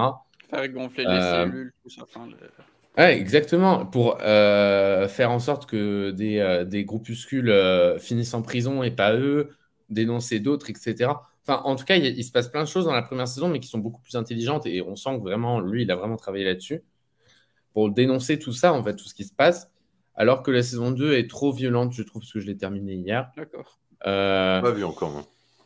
Il y a notamment une scène de gang dans la saison 2, dans le deuxième épisode. C'est pas un spoil ou quoi que ce soit. vachement violente où en fait un gang s'attaque à un rival en arrivant sur lui en voiture et en faisant rentrer des chiens par le toit ouvrant, des chiens qui vont le bouffer littéralement. Je trouve c'est l'une des scènes qui m'a le plus choqué d'ailleurs dans cette saison. Mais toute l'histoire en elle-même de la saison 2 est en plus parfois redondante de la saison 1, mais en accentuant trop de choses qui ne vont pas. Mais la première saison, elle vaut vraiment le coup, si vous ne l'avez pas commencé. Un peu comme Tulsa King, par exemple, la première saison aussi. Enfin, en tout cas, après, je ne sais pas ce que vaudra la saison 2, mais la première saison de Tulsa King, je trouve, là encore une fois, qu'il a fait du travail sur la façon dont l'Amérique, en fait, laisse tomber le principe de réinsertion après la prison. Le principe même de présomption d'innocence, parce que concrètement, on découvre que il n'était pas si coupable que ça, etc. C'est un peu un coup monté et tout. Et qu'encore une fois, on parle encore de corruption policière, etc. et de corruption de la justice américaine. Et on sent que plus il avance dans ses projets, plus il veut parler justement de la justice américaine et qu'il y a un gros, gros problème avec ça. Et ce n'est pas la première série, ce n'est pas le premier créateur et scénariste à en parler. Donc ça veut bien dire qu'il y a vraiment un problème, je pense, aux États-Unis concrètement avec la justice. Mais c'est fait avec intelligence. En tout cas, les premières saisons de ces deux séries, c'est vraiment fait avec intelligence. La deuxième saison de Mayor of Kingstown, j'ai trouvé ça beaucoup moins bien parce qu'on perd justement en crédibilité et à cause d'ajout de stéréotypes en tout genre et tout, même si... il y a des choses vachement intéressantes sur la radicalisation même des gardiens de prison, qui, avec la violence qu'ils ont vécue et qui vivent dans la prison, parce que c'est l'une des prisons les plus violentes des États-Unis, avec ce qu'ils vivent au quotidien et le moment où ils vont avoir la chance de pouvoir, eux, mettre le bâton, ils vont la mettre. Donc du coup, mais concrètement, c'est ça. Hein. Et c'est un peu déjà ça dans la première saison, mais c'est beaucoup plus subtil. Et la saison 2, un peu moins. En tout cas, encore une fois, le travail de Sheridan, finalement, quand tu regardes, mis à part le western avec tout l'univers Yellowstone, qui, je pense, est vraiment son plus gros kiff et tout. Tout ce qu'il a créé à côté, donc Tulsa King, Mayor of Kingstown, je pense que ça a été une façon de s'exprimer politiquement, beaucoup plus qu'avec Yellowstone, où il s'est fait vraiment un kiff de raconter sa région, de raconter ce qu'il a vécu, lui. Pour Yellowstone. Ah, mais j'en doute pas, je pense qu'il y a toujours ce côté ultra politique engagé parce que très. Même dans ces films. Critique de la société actuelle, la bien-pensance. Le politiquement correct, etc. Mais ça, voilà, sans trop en dire, Taylor Sheridan lui-même a un rôle dans Yellowstone, pas du tout capital, hein, mais il joue un dresseur de chevaux. En fait. Et il balance une réplique à un moment où il dit, le mec, mon film préféré, c'est Roadhouse, quoi. Ah oui, d'accord. Okay. Et en fait, que j'ai vu depuis. Que j'ai vu. D'accord, ok, je vois. C'est Taylor Sheridan, quoi. Et tu as pu voir aussi dans Tulsa King, Stallone, à un moment, alors certes, il est stone, mais il t'envoie balader tout la bien-pensance, énorme, tout ce qui est woke, pas woke, machin, en deux. Oui, ça j'ai vu. Mais d'ailleurs, justement, par rapport à tout ce qui est woke, etc., et ce nouveau terme un peu apparu récemment, etc., Sheridan, il a une façon de le démonter, ce truc, dans justement Tulsa King, parce que je pense que ça l'énerve au plus haut point de donner des mots sur la pensée des gens en disant que c'est la pensée d'ailleurs d'une autre époque, alors qu'en fait, les gens, ils ont beau penser autrement que les autres, et il n'y a pas à mettre de mots dessus, c'est juste des opinions différentes, etc. Et c'est vrai que le personnage de Stallone, qui a passé 25 ans en tôle, pour un crime qu'il a commis, certes, mais bon, bref. Et en fait, tu vois à quel point, finalement, au fil des épisodes, il y a quand même une part, encore une fois, de noir chez lui, une part de blanc, parce que c'est quelqu'un de gentil, finalement, qu'il a voulu que faire le bien, parce que son meurtre, finalement, c'était pour faire le bien. Mais qui a toujours cette petite limite entre les deux où il va se faufiler dedans et te sortir un truc qui va te permettre de comprendre le propos du scénariste en lui-même, du créateur. Et c'est ça que j'aime beaucoup chez lui, c'est qu'il le fait subtilement. Il ne balance pas un truc en te le collant sur le frigo, en disant bam, c'est ça qu'il faut que tu lis, c'est ça, je veux que tu apprennes ça en gros. Non, il te fait comprendre au travers de ses personnages sa pensée et chacun de ces héros de toutes ces séries, je pense, enfin après Yellowstone, je ne peux pas assez connaître pour en juger, mais même dans Mayor of Kingstown, Jeremy Renner, son personnage en lui-même, de Mike, c'est exactement la même chose. C'est-à-dire qu'on est sur à la fois quelqu'un qui veut faire le bien pour sa communauté, etc., qui veut que tout aille bien, améliorer les conditions de vie un peu de tout le monde, et notamment des prisonniers, en cherchant des compromis finalement, et dans une relation, en permettant des trafics, etc., entre la prison et l'extérieur, pour que tout se passe bien. Mais d'un autre côté, c'est quelqu'un de complètement pourri aussi, parce que justement, à cause de ça, finalement, il n'a aucune morale et il se permet tout pour pouvoir à la fois lui être bien vu, et donc du coup, un peu une sorte... C'est un peu égoïste, en fait, comment il pense lui.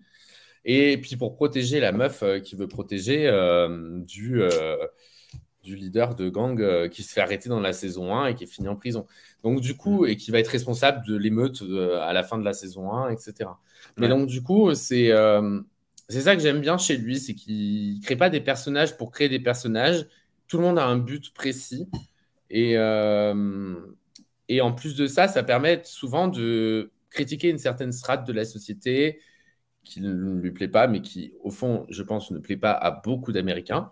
Et je pense que le succès de ces séries est aussi lié à ça, c'est que les personnages qu'il a créés parlent à beaucoup de gens, et je ne serais pas surpris finalement que son succès aujourd'hui sur Paramount+, ou avant CBS, All Access, machin, bref, avec Yellowstone, en tout cas, je pense que Yellowstone, il y a beaucoup de gens qui se retrouvent dans les personnages, parce que je pense que les personnages ne sont pas ou tout blanc, tout noir, c'est pas des gentils, des héros, c'est pas des méchants, c'est des gens lambda presque, bon après qui ont peut-être plus de pognon, etc. que d'autres, mais en tout cas, c'est des gens lambda qui vont faire des choses qu'ils pourraient regretter, mais qui vont faire pour aussi avancer dans leur propre vie et marcher sur les autres, etc. Tout le monde peut être amené un jour dans sa vie à marcher sur quelqu'un pour avancer dans sa vie. Enfin, qui dit qu'un jour, ben, peut-être que pour évoluer professionnellement, tu vas pas devoir dire quelque chose qui va faire en sorte que celui qui est au-dessus de toi soit viré pour prendre sa place. Enfin, concrètement, c'est un peu cette façon-là qu'il a de... et même au cinéma, c'est exactement la même chose. Tout ce qu'on disait avant, c'est exactement pareil. C'est quelqu'un de très intelligent et qui connaît tout ce dont il parle. Et ça se lit dans ces séries, et c'est juste... c'est ça qui est fascinant, je trouve, c'est ces personnages. Les personnages sont forts, plus presque que l'histoire en elle-même de la série ou du film, qui n'est presque qu'un prétexte pour mettre en scène des personnages. Il aime ces personnages aussi, c'est ça qui ressort énormément. Et au final, au fil de la discussion, je me dis que pour résumer un peu la patte Taylor Sheridan, c'est que c'est finalement un scénariste sur les territoires, sur les frontières, qu'elles soient extérieures, c'est-à-dire matérialisées géographiquement, mais aussi sur les frontières internes des personnages qui sont toujours ballottés entre finalement le bien et le mal. Et je pense que tu as mis le doigt là-dessus. Et c'est toujours, je pense qu'il intéresse particulièrement, c'est de jouer sur les frontières extérieures et intérieures. Et qu'il arrive toujours à modifier finalement sa patte sans que ça leur devienne redondant. Voilà, on n'est pas sur une recette répétée ad vitam aeternam. Même Tulsa King, au final, il lance la série, mais Tulsa King est vraiment le bébé du créateur des Sopranos, et on sent énormément la patte Soprano. Alors ça, justement, c'est ça qui est quand même... c'est Terence Winter. Ouais.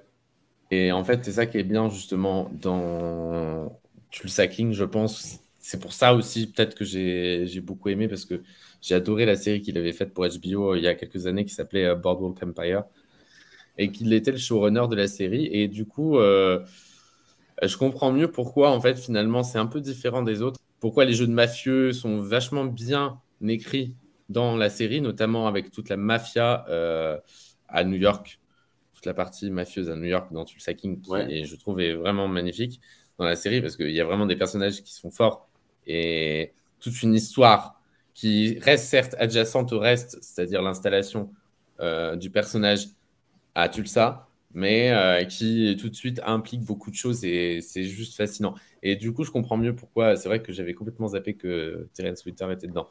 Et je pense que c'est pour ça que j'aime beaucoup aussi. Vite fait, par rapport à ce que vous disiez de manière générale, c'est de toute manière la plupart des propos qu'il met en avant, pour non plus en dire à Romain, il va aborder le véganisme aussi. Et personnellement, c'est vrai que la plupart des sujets qu'il amène, je ne les maîtrise pas. Voilà, que ça m'intéresse. C'est pas un spoil. Soit que ça m'intéresse non, pas. Mais j'imagine, non, mais je fais le dramatique. Et la manière qu'il l'amène, on a aussi des moments d'action autour de ça. Mais c'est comme vous avez dit pour tous les sujets, c'est tellement intéressant en fait de se dire ok, je te parle du vegan, mais c'est pas juste peut-être dans il part pas dans une nouvelle fois on n'est pas étonné nous de tout ce qu'on a vu, mais dans les stéréotypes c'est vegan contre les conservateurs. Non, il y a toutes les réflexions plus ou moins de tout le monde qui se fait forcément par rapport à leur caractère, et ça pousse la réflexion quoi. Ça pousse la réflexion là-dessus. Oui, sur le traitement des animaux. Oui. Et dire, c'est difficile, je ne vais pas spoiler à Romain, mais de la manière comment ils vont pousser, du coup, c'est pas, moi je le ressens comme ça, ils disent pas par rapport à ce genre d'épisode autour de ça, vas-y les véganes, vous devez changer. Non, ils vont essayer de la faire réfléchir, lui donner sur le sujet. un autre, c'est ça, un autre. Mais en donnant plusieurs points de vue, quoi. On est comme ça, c'est ça. Ouais, mais en donnant quand même plusieurs points de vue, je pense, parce que ce qu'il aime bien quand même, c'est faire en sorte que ça soit pas non plus que le point de vue d'une telle personne sur un sujet. Ouais, pas dans l'extrême. Par exemple, sur la justice, ne serait-ce que pour prendre sur la justice, parce que c'est vraiment la thématique que je connais le plus chez lui, parce que concrètement, ou la police en elle-même, il va parler des gens corrompus, mais il va parler aussi des gens bien. Et il va laisser le spectateur se faire sa propre opinion quand des gens bien flics vont devenir mauvais. Et pourquoi ils deviennent mauvais? Parce qu'il va expliquer pourquoi, dans quelles conditions. Et en fait, finalement, tu te dis, tu comprends pourquoi. Dans sa fiction, pourquoi ils vont devenir mauvais. À un moment, pour juste une action qu'ils ne vont pas forcément maîtriser, mais qui va quand même rester mauvaise et qui va peut-être même leur causer du tort après. Et c'est à chaque fois qu'il aime faire, en fait, concrètement. Il aime jouer avec ses personnages pour faire en sorte que on se retrouve, nous, en eux et qu'on s'y attache vraiment parce qu'on se dit, nous aussi, on peut être à cette place, en fait, concrètement, peu importe le travail que l'on fait, peu importe la vie que l'on a, parce qu'il parle aussi bien des riches que des pauvres, il parle aussi bien des gens de pouvoir que des gens qui n'ont pas de pouvoir, et qui vont faire des choses qui sont morales et immorales. Donc concrètement, tout le monde peut se retrouver dans au moins un personnage de ces fictions. Et c'est ça qui est fort, parce que les personnages en eux-mêmes sont touchants, attachants. Ce n'est pas des personnages qu'on balance comme ça pour dire on a besoin d'un personnage pour faire ça, allez, on va lui faire ça, etc. Tout est vachement réfléchi, vachement pensé. Pour, comme on a bien fait le tour ici, juste faire avant la petite conclusion quand même, voilà les suites, les spin-offs dont on est au courant. Ici, je vais quand même mettre ici, et je reviendrai à vous, un personnage, ça me permet d'en parler un petit peu, qui pour moi a la meilleure évolution, et je suis étonné, c'est quand j'ai fait ma petite tier list du coup pour premier bilan de Yellowstone, Jimmy, du coup qui devrait être au centre d'un spin-off qui est pour le moment en stand-by, for Sixes. Voilà. Donc, déjà, tu as compris, Romain, forcément, s'il y a un spin-off qui va se faire sur lui. Mais il y aura forcément un spin-off de toute façon qui va se faire sur lui, d'autres spin-offs qui vont se faire sur cet univers. C'est tellement fructueux pour Paramount que. Du coup, et la plateforme surtout en sachant que Paramount, en arrêtant Yellowstone, récupère. S'ils font un spin-off avec Matthew McConaughey pour continuer la série avec les personnages et en tuant Kevin Costner, récupère les droits de la série sur Paramount+, parce que Yellowstone aux États-Unis, c'est diffusé sur Paramount Channel, et ensuite c'est disponible sur Peacock, parce qu'avant de créer leur propre service, ils avaient vendu les droits de la série sur le service Peacock, qui est disponible gratuitement aux États-Unis avec de la publicité. Donc, je pense que concrètement, Paramount serait très content presque que Kevin Costner parte de de Yellowstone pour en faire une nouvelle série, une suite avec Matthew McConaughey pour continuer l'univers avec les mêmes personnages, sauf Kevin Costner qui serait parti. Ouais. Et pouvoir récupérer du coup la série sur Paramount Plus pour grappiller encore des abonnements aux États-Unis. Parce que déjà avant de parler du spin-off en lui-même, je trouve vraiment, j'étais étonné, c'est ça que j'ai dit, le bilan m'a aidé, ce premier bilan a fait. Ça, de voir qu'en fait c'est le personnage un peu à la Peter Parker, c'est vraiment ce jeune qui va il fait vraiment, avant d'avoir forcément Tate et tout, qui doivent grandir, cette jonction. Enfin, par le biais de venir dans le ranch, c'est quelqu'un aussi, sans vraiment de gros spoil, qui est dans une certaine situation que peut-être des gens de notre entourage pourraient connaître, ou nous, par un enchaînement de choses, et qui vont l'aider par ce biais. Et forcément, ça te montre que par ce perso, comme un Peter Parker, qui va avoir des difficultés, comment il va les surmonter, comment il va... En fait, c'est vraiment la voie de le passage de l'enfance à l'âge adulte. Et j'ai trouvé ça vraiment de manière intéressante, pertinente, toutes les choses qu'il met en place pour en arriver là, toutes les interactions qu'il va avoir, tu vois, notamment cinéphage avec les personnages féminins qui vont arriver dans sa vie. Très bon goût, hein, le bonhomme, d'ailleurs. Ouais, bon goût. Des belles brunes, hein, j'ai envie de mettre. Enfin, voilà. D'ailleurs, anecdote, un personnage qu'il va rencontrer, c'est Eden Brolin. Donc voilà, le nom ne tombe pas, je pense, dans les oreilles de sourds. Donc voilà, certains qui font leur début aussi, façon Sheridan et les réals savent bien diriger et écrire. Et donc, ouais, pour le coup, pour le spin-off, je suis curieux, mais je trouve du coup que c'est un peu dommage qu'ils sont un peu en stand-by. On n'en sait pas plus pour le moment. Alors que, Et du coup, ça offre un autre point de vue de l'Amérique sur tout ce qui est ranch. En plus, là, du coup, c'est vraiment au Texas, là où on est dans le Montana. Donc, c'est encore plus ancré, on va dire, conservateur au niveau du tout ce qui est de la culture cow-boy. Du coup, encore plus dur, plus rural, si je puis dire ça comme ça, dans les grandes lignes.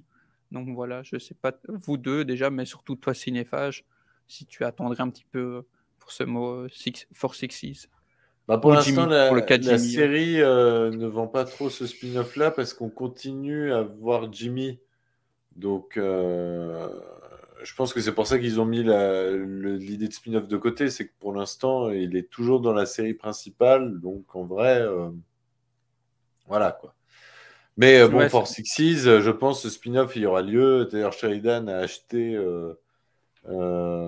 quelques hectares du ranch For Sixes. Donc, je pense qu'inévitablement, c'est pour en faire quelque chose, quoi. Après, je pense que vu que Kevin Costner doit très probablement partir de Yellowstone, je pense que ça a dû ralentir le truc parce que si tu fais partir un personnage qui est quand même dans Yellowstone et qui est, je sais pas, peut-être emblématique dedans, tu prends le risque aussi d'affaiblir ta série originale. Donc, du coup, peut-être que pour le moment, c'est mis en stand-by juste en attendant de trouver une nouvelle star qui va prendre la place de Kevin Costner s'il doit réellement partir. Parce que finalement, au fond, pour le moment, c'est presque que des rumeurs. Ce n'est pas acté. C'est pas dit que Kevin Costner quitte réellement la série. Et Yellowstone, au fond, ils peuvent faire une pause de 2 ans. Le temps qu'ils tournent Oui, mais le temps qu'ils tournent, c'est son western en 4 films là. Il peut très bien prendre une pause de 2 ans et la suite de Yellowstone peut arriver dans 2 ans, ou 3 ans. Enfin, concrètement, ils peuvent très bien attendre et faire des spin-offs en attendant pour combler le vide. Hein. Donc, c'est pas comme si, ça se trouve, le spin-off en lui-même qui arrive avec probablement Matthew McConaughey, les 4-6, etc. Si ça se trouve, en fait, c'est des choses qui arrivent pour combler le vide, qui vont arriver pour combler le vide qui va manquer avec Yellowstone, la série originale. Et concrètement, les séries spin-off, 1923 a cartonné, 1883 a pas aussi bien fonctionné au tout début, mais a surtout très bien fonctionné à partir de la moitié de la saison 1,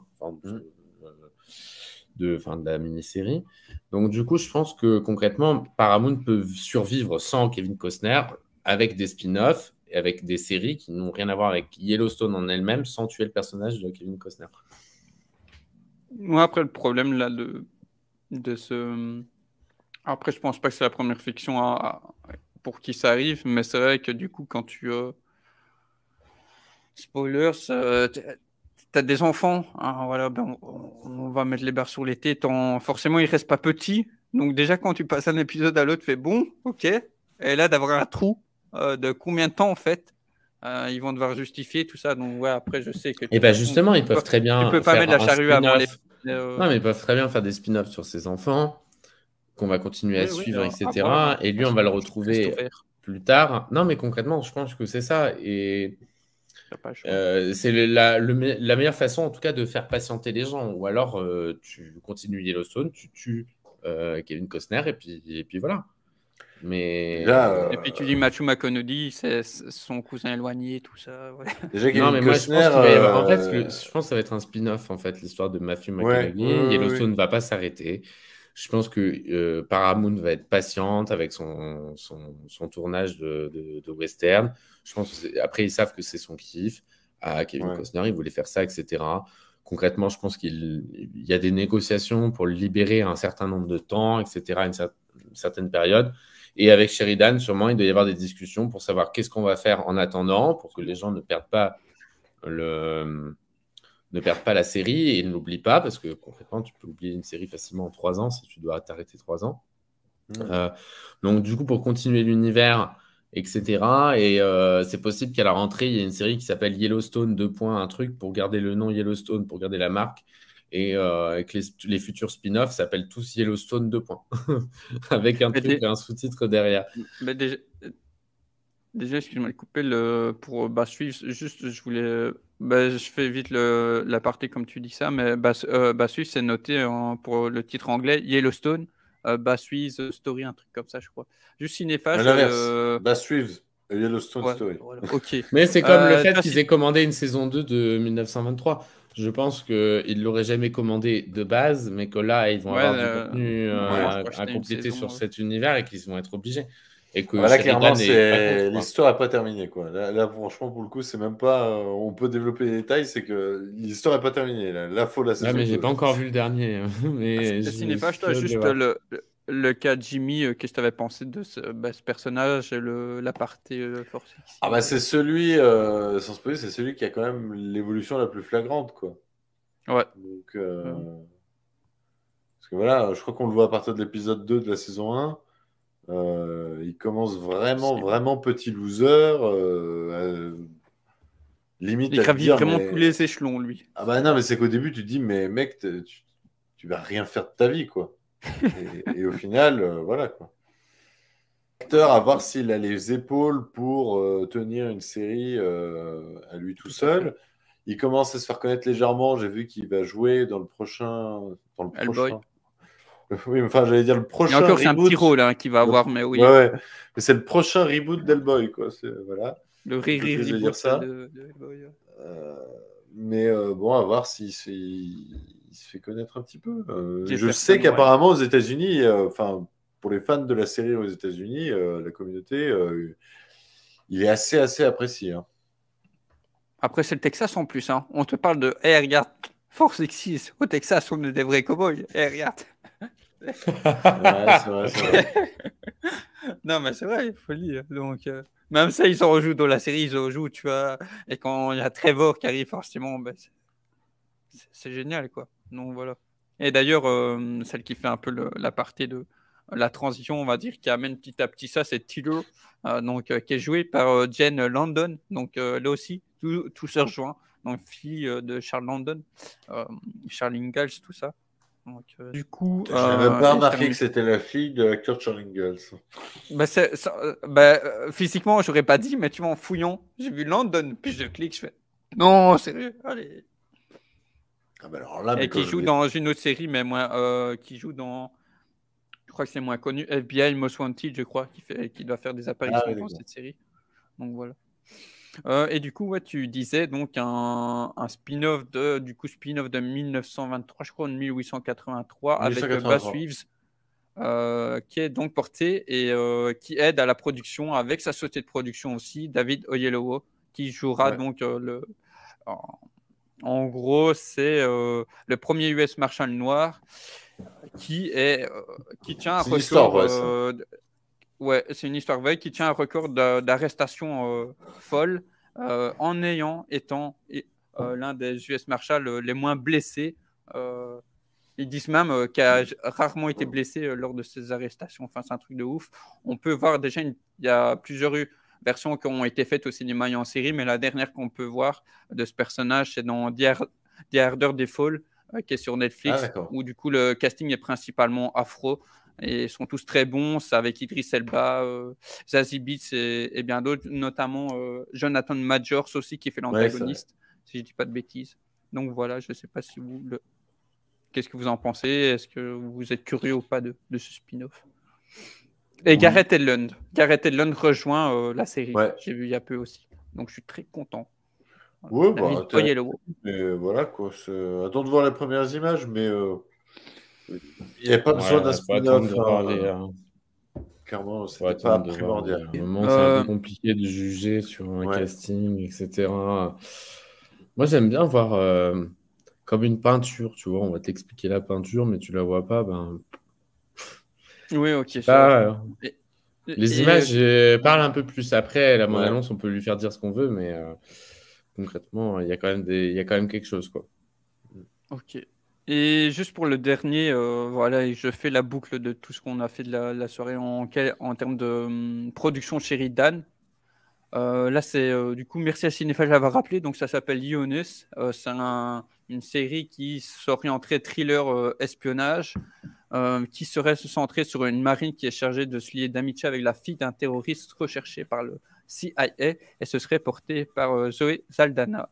Il y a Nicole Kidman, Morgan Freeman, entre autres, dans les rôles principaux. Que des inconnus, franchement. C'est ça. Mais toujours, et la Monica Garrett ça m'impressionne quand même. Officiers, En fait, il y a quand même quelque chose qui m'impressionne avec ce mec, c'est que quand même, toutes ces séries, il arrive à attirer des noms. Et ne serait-ce que, je pense, le nom le plus impressionnant qu'il réussit à attirer dans une série, c'est comme Harrison Ford. Parce que concrètement, le mec, il a 80 balais, et limite, il tient plus debout. Et le mec arrive à le faire jouer dans une série. C'est même faire venir Hélène Mirren, Sylvester Stallone dans une série. Je pense qu'il a vraiment une sacrée influence à Hollywood. Mais il est légitime, en fait. Excuse-moi, c'est devenu légitime. Ouais, mais c'est ça concrètement. Ça, c'est sûr. Je pense qu'il a une influence, le mec, c'est sûr. Pour avoir autant de noms. Ou alors, je pense que les gens sont fascinés par son travail et ils ont vraiment envie de travailler avec lui. Parce que concrètement, si Harrison Ford, je suis sûr qu'il doit être fan de Yellowstone, la série originale. C'est obligé. Le mec, il a dû regarder toutes les saisons. Pour accepter un rôle pareil dans une série, je pense que le mec. Ah, mais il y a des acteurs qui te le disent, hein, que j'ai bouffé Yellowstone, tout ça. Et Stallone, ça m'étonnerait pas que le mec, il ait vu Yellowstone aussi et qu'il ait kiffé ce que le mec a fait de Yellowstone et que du coup, il se dise, j'accepte sa série, tu le sacking.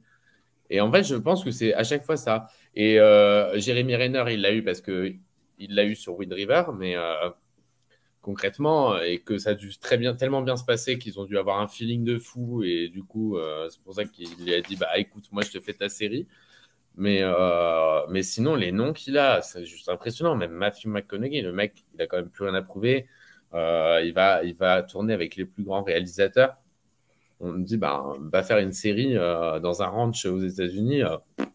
Je sais pas, concrètement. Il est sur la pente un peu descendante, Matthew McConaughey, donc je pense qu'il n'est pas trop contre revenir un peu sur le devant de la scène avec une série. Ouais, puis en plus, il colle bien avec le. Enfin, moi, je le vois trop bien en cowboy, quoi. Là, oui, voilà. Son accent. Déjà, dans Dallas Buyers Club, il joue un. Mais c'est un Texan. Il faut pas chercher, c'est un Texan déjà. Alors, concrètement, oui, il a l'accent, il a tout ce qu'il faut. Concrètement, il a tout et puis il sait tout jouer. Ce mec, c'est juste impressionnant. C'est vrai. Mais en plus de ça, dans Dallas Buyers Club, il joue un cowboy quand même. Un mec qui fait des rodéos et tout. Et c'est pour ça qu'il a d'ailleurs gagné un Oscar. Et je pense que c'est le rôle qui lui correspond presque le mieux de tout ce que j'ai vu de lui, de sa carrière. Et il avait joué aussi dans un western dans les années 90. Qui n'est pas très connu, j'ai oublié le nom.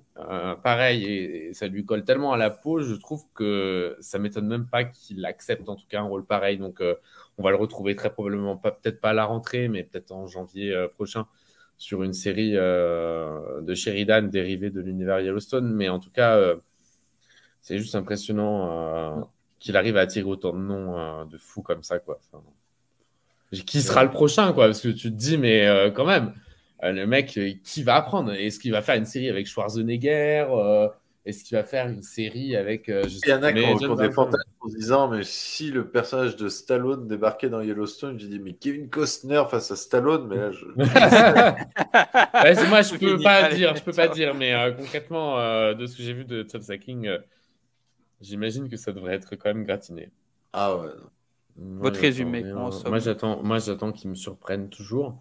Mais en tout cas, Cinéphage j'avais très bien résumé tout à l'heure ce que j'ai dit sur Sheridan et toute la démarche qu'on a faite, etc., pour en venir au fait que c'est quelqu'un qui a beaucoup de personnages, etc.